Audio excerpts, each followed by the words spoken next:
শিক্ষা ব্যবস্থাকে ধ্বংস করার জন্য একটি কুচক্রী মহল, পাশাপাশি ফ্যাসিস্ট পতিত সরকারের ইন্ধনে এই দেশে আওয়ামী অধ্যুষিত যারা আছে তাদের সাথে গুপ্ত বাহিনী একত্রিত হয়ে সরকারের ভাবমূর্তি নষ্ট করার জন্য শিক্ষামন্ত্রী পদে দাবি করছে, শিক্ষা ব্যবস্থাকে পুরোপুরি ধ্বংস করার জন্য।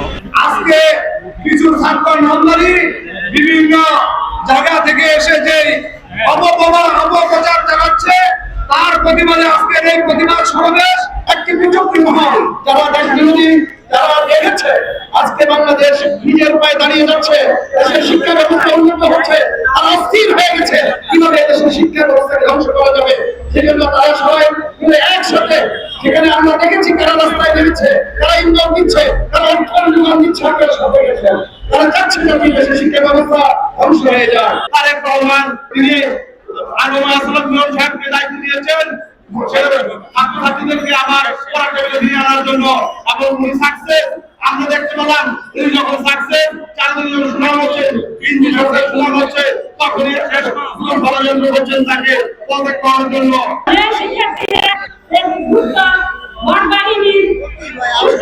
রাস্তায় নেমেছে, আপনারা খুঁজে দেখেন একজন শিক্ষার্থীও পাবেন না।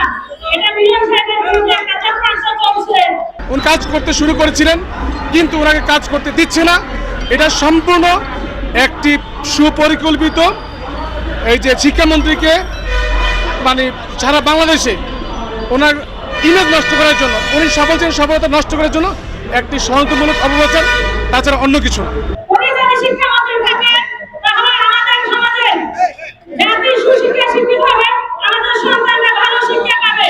সবাই সবার ফ্যামিলির প্রতি সচেতন থাকতে হবে।